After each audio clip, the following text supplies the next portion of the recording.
Hi, Carla Piñeyro Sublett. As Craig mentioned, I'm the former CMO of IBM, and I'm also a really fortunate and proud investor in Fund 2, which Omair is a part of.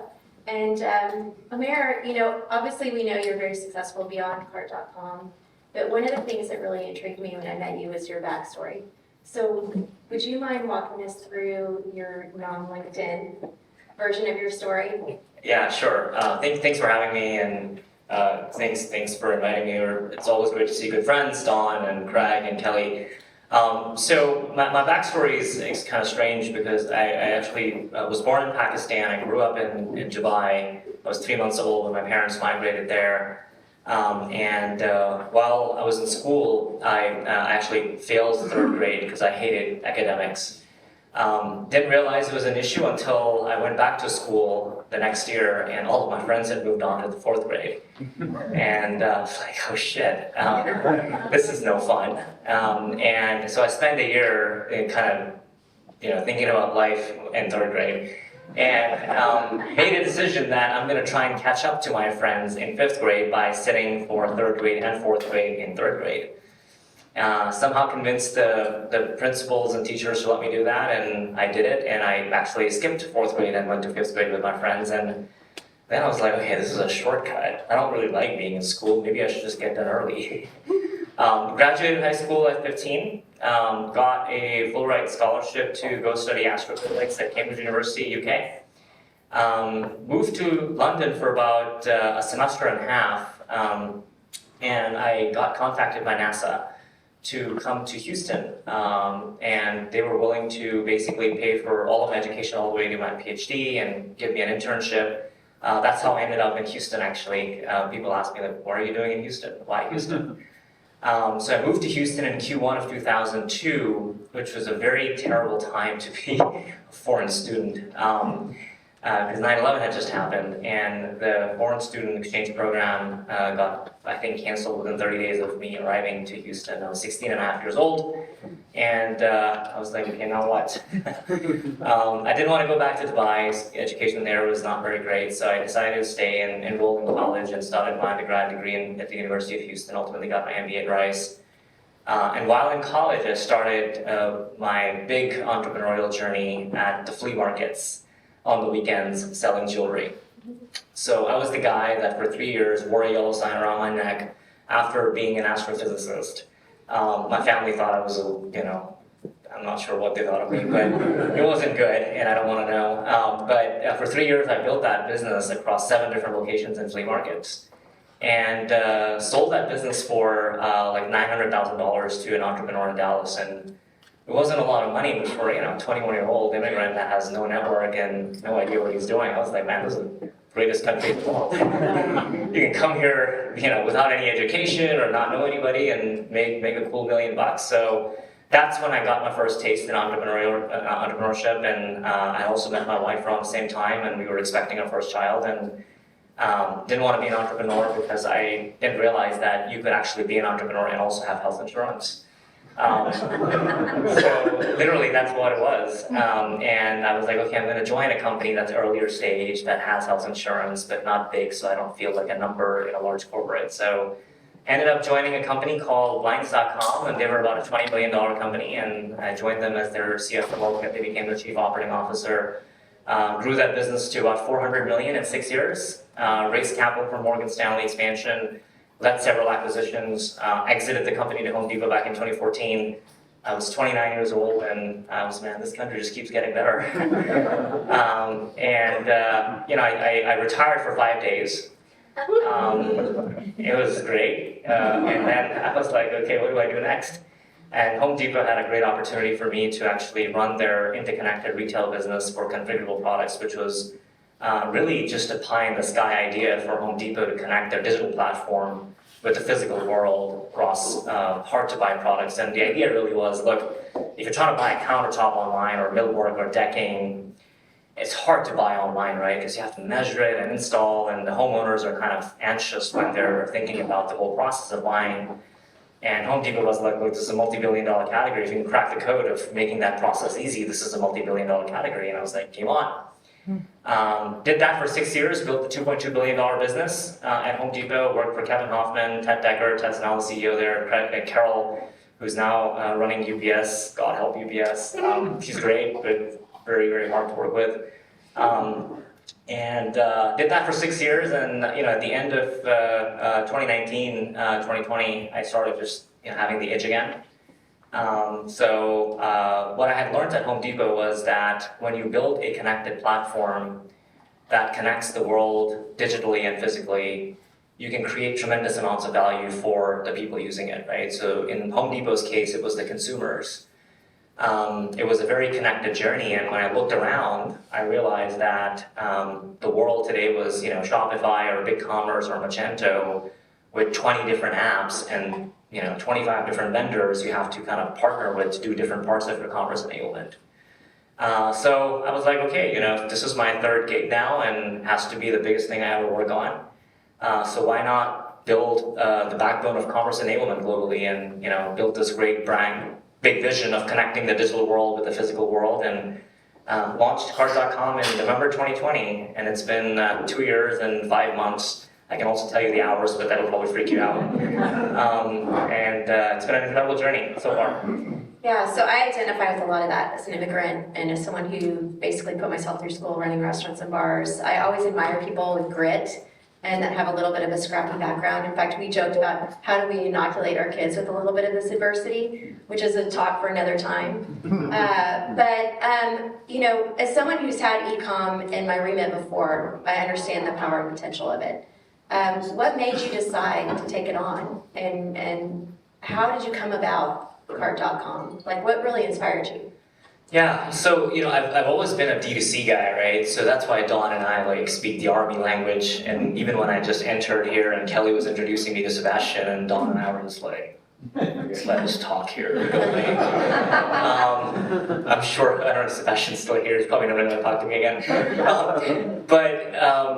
was a D2C guy who sold products to consumers, from the flea market to blinds to Home Depot. I knew nothing about B2B commerce. I didn't even understand words like net dollar retention and SaaS and renewals and all the stuff that I now have to deal with.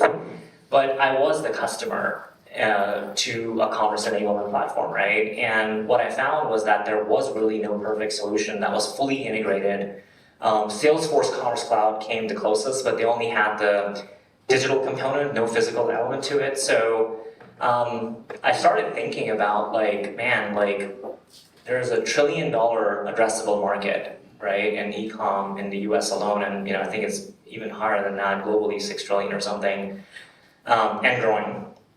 And you've got all these brands that are, for the most part, run by product enthusiasts or people that are brand romantics. They're not operators, they're not CTOs, they're not architects of building scalable businesses. And then they get preyed upon by all these different solutions to take a little chunk of their gross margin, right? And your checkout is X dollars, and your platform is Y dollars, and your fulfillment provider is 10 Y dollars, right? It's the most expensive investment. And by the time a brand is done kind of getting to scale at 10 to 15 million in GMV at a 40% gross margin, and hopefully a 5% EBITDA margin, in many cases not even that, you look at their P&L and you realize how much money they're investing with each one of these vendors, right? And this is in addition to all the complexity that gets added. So we had suffered that at Blinds.com, and I saw it live at Home Depot, and Home Depot had built their own thing, vertically integrated. And I saw how powerful, economical, advantageous that was. And I was like, man, what if the world could have a Home Depot-like end-to-end vertically integrated platform, except you don't have to be Home Depot. And you could just tap into the Cart.com ecosystem. So that's where the idea came from, where I saw the addressable market, saw a really massive pain point, knew nothing about B2B commerce, and just decided to do it. So even today in our company, I'm probably the least experienced in B2B commerce, but I know the customer. Yeah, man, I could have really used you at IBM. I think one of the things that I really appreciate about you too is that you're bold and that your vision is actually big. One of the things that you said to me is, why not raise $400 million and take over the world? What's that about? Where does that come from, and what do you see? Yeah. So, I've never really been not bold. And it was, I've had a couple of experiences in my life where when I was 16, I had gotten kidnapped actually abroad and almost died in that experience. Wait, back it up. We did not talk about this. You can't just gloss over that. Yeah, the Entrepreneur magazine just wrote about it, a big piece, and I'm very grateful that they shared my story with the world. But I was 16, I was traveling abroad, and I got kidnapped, and after they kidnapped me, they wanted to kill me, and they actually tried to shoot me, and the gun didn't work. And they put the gun to my head 7 times and shot, and nothing came out. I'm grateful for foreign-made guns that can work. But I think I was like 16 years old, and I remember just thinking one thing at that time, and that was, man, I'm like 16 years old, like the only people that are gonna know about me if I were to go now is my parents and my siblings and my friends. And I'm like, that's not fun. Like, I mean, we all have to die, it's inevitable, but like, so there, in that moment of time, and believe it or not, in that moment, I was thinking about these shallow things of like, who's gonna remember me? But it turned out to be a great accelerant in my life. So, when I started Cart.com, I had finally built enough experience and enough foundation of knowing how to do things where I felt comfortable going really big. Look, taking money from anyone is a very serious thing, right? And you have to use it in a way that you want to make sure that people keep, talking about you in the future in a good way. So I didn't want to do that when I was 20 years old, and that's why I bootstrapped my first couple of companies. And now I felt like, hey, we could do this. The idea was so big that there was just no way of doing it with like little capital. We had to go really big. It's too obvious of an idea, and I think today we've kind of beachheaded the word e-commerce 2.0, end-to-end commerce enablement. Like, we get talked about that now more than anything in the world. And as a matter of fact, there are copycat companies that are popping up in India and Africa that are using Cart.com as a case study now, right? That's when you've kind of like done something interesting, right? So we knew this idea is too big, and we had to move really fast. And I'm an impatient person because I know life is really short. So going bold was the only choice. Yeah. We need to talk about that story offline, by the way. That's an important detail that you left out. Okay, so given the business that you're in, you're also in the unique vantage point of you can actually see what's happening in terms of trends in commerce, I imagine. And these seem to be very shaky and unstable times. What do you see for the future? What do the next couple of years look like for Cart.com and beyond? What are you seeing? Look, I mean, this is a strange time we're living in. We've been talking about a recession for 1.5 years, and I'm still watching where it is. It's going to happen at some point because it becomes a self-fulfilling prophecy, right? And look, I think there are 2 sort of secular trends that we're excited about. I don't think digitalization is stopping anytime soon. If you have any questions, then if you have any kids in your family, look at how many screens they're on at the same time, right? I have a 11-year-old who's on his iPad and iPhone and the TV and his computer all at the same time. I'm not sure how they do it, but they do it, right? So the consumer is becoming increasingly multi-channel, and they're shopping on TikTok and Snapchat and marketplaces and right? So those trends are certainly in our favor, going to continue to expand regardless of overall recessionary headwinds. The second trend we kind of think about is that even today, 2 years and some change into this, we're still like the only company that's actually doing the digital physical divide in a way that has never been done before. So we're still operating in blue ocean, right? And part of it also, honestly, right, is like when we kind of went out and splashed that we raised $400 million, everybody that was thinking about this idea was like, oh shit, like how am I gonna do that, right? It almost became like a deterrent for them to be like, can we really catch up to Cart.com? So we're so early in our journey, we're growing so freaking fast that we're not really experiencing these things from a headwind perspective. But I'm very optimistic because of the secular trend on point 1, and then secondarily, like I think we're still a blue ocean company. with a lot of opportunity ahead of us. At the same time, look, now profitability is much more important than ever before. We joke about every CEO is now the chief EBITDA officer, right? So we've made decisions and changes in the organization now to be profitable in the next couple of months. We're almost like at 240 million run rate revenue now, which is crazy. In 2 years. Yeah, that's GAAP revenue, by the way. That's not like some bullshit entrepreneur, like GMV multiplied by 6 divided by 0.5. Like, no, it's like GAAP revenue audited by PwC, right? So, yeah. Congratulations. In 2.5 years. Yeah, 2 years and 5 months, yeah. That's so awesome. Okay, well, you're such a fascinating person, and I don't want to soak up any more this time. I actually want to open it up for questions, because I imagine there are quite a few. Anything else that you think we missed before we go to questions? No, you've heard my whole life story. I'm out in the open now. Any questions? What's the customer, well, who's your like unicorn customer? What's your, your dream customer? Yeah, so anybody that is focused on selling their product in more than one channel.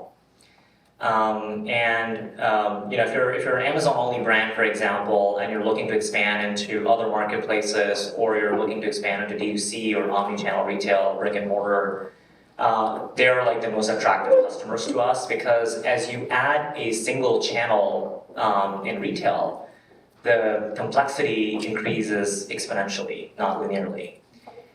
So our value proposition gets much more attractive, which means that we can charge you more.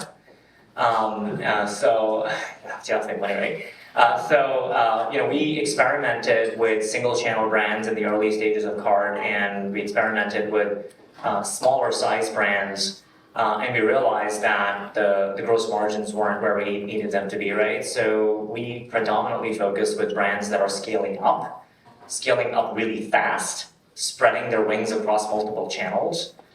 Which, by the way, every brand should be doing, right? But a lot of them don't do, because it's so freaking hard. Like simple things like managing your inventory across Amazon versus your direct-to-consumer channel versus like TikTok. I mean, who do you prioritize when someone clicks the buy button, right? That's a simple question that has very hard things behind it to solve, right? So we help them solve that. That's really our, I would say, very focused ICP that we're going after. So we work with, Bonobos, Janie and Jack, Tom's, our Portland Leather, some examples of some companies. And then we also do a lot of work with B2B companies, actually. We have a very large business segment with the US government, actually, which is really weird.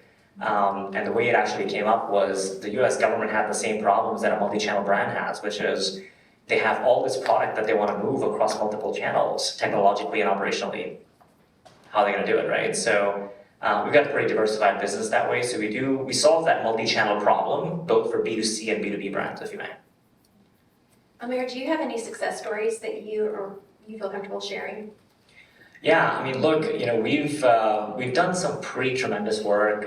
One example could be Doctopia. I don't know how many of you guys are pet owners. They're one of the fastest growing pet franchises in the country. They're in the services business, pet products, came to us with a very singular problem, and that's usually how our business starts, where they come in and say, hey, look, our fulfillment across hundreds of our stores is very challenging, and we need help operationally moving the product from one place to another, and we started solving for that. Very quickly, we realized that their digital strategy with Shopify wasn't working for them because they needed a multi-store component to it. So we went to them and said, hey, look, if you kind of use our platform instead, you can not only save money, but you can actually grow your focus on branding and pricing and things you care about. So we added them on the storefront side, and then we started doing marketing services for them, and now they're using 3 or 4 of our products, and their business has basically doubled. Wow. They're one example. We work with about 6,000 brands today, and we're just in the business of hopefully helping every one of them double over the next couple of years. Yeah, that's great. Note to self. Okay. Okay. Could you talk a little bit about face of your company, location, number of employees, and what are the top two growth challenges you've got given the rapid growth, and your plans in terms of doubling again and that, because growth is, there are so many components to it, and the bigger you grow, the more difficult it is and more complicated. Yeah. Omair, that's Larry Johnson, the chairman of Fogo Chow, and was the CEO who grew it. Got it. Okay. I love your restaurant. You have great taste. Thank you. So, look, I think we're headquartered out of Austin. I started the company actually in Houston because I'm Houston-based. But I felt like Austin was a better place for us to build this company just because of access to talent, and honestly, some of our customers were here, investors. It's a very tech-first company, so it just made sense. Our office is actually across the street from here. If you walk out from one of the doors, you can see a big logo. It's right across from the big Ecommerce office. It looks great. We have almost 1,200 employees now. Man, holy shit, that's scary. 600 corporate employees and 600 in our fulfillment center. So we have over 5 million square feet of fulfillment space. So we're not just a bits and bytes company, we're also an atoms company, right? So distributed mostly across the US. We have 100 in Mexico, 100 in Poland, and just growing pretty fast. I think we'll be at 1,600 plus employees by the end of the year. I think, look, growth challenges, you're absolutely right. There are two things that are really challenging. One is that when you go from 0 to 200, like our 2022 GAAP revenues were $180 million, right? And that sounds exciting, but it is really hard to pull it off without like stuff imploding everywhere, right? So our biggest challenge in the next 12 months is how do we maintain our growth trajectory without like burning money? Because we don't want to be in the market all the time raising capital. We want to be a profitable company. And sometimes it's really hard to grow 60% and have a 10% EBITDA margin, right? If you know of those companies, you should invest in them. So balancing that act, and the problem is like, you get a brand like Portland Leather or Tom shows up, and we closed both of them in the last 4 weeks, and it's a $25 million deal for us. What are you gonna say to them? Like, I'm not sure if I'm gonna invest all this capital to onboard you. You will, right? So I think our biggest number one challenge is how do you maintain profitability and growth? And then I think the second challenge is when you're scaling up the organization this quickly, how do you maintain the true soul of your organization, right? Which is the culture and what makes you who you are, making sure you're taking care of your brands and actually dealing them the same way you did when you first started. Thankfully, on the second thing, I got free training. Actually, I got paid for it at Home Depot, where I saw scale and I saw what good looks like. And honestly, like, I feel very grateful that in my career, I had the opportunity of going from 0 to 1 at the flea market, and then 1 to 10 at blinds.com, and then 10 to 100 at Home Depot. So now when Cart's going from 0 to 100, there are some lessons I have from the mistakes I made in the past.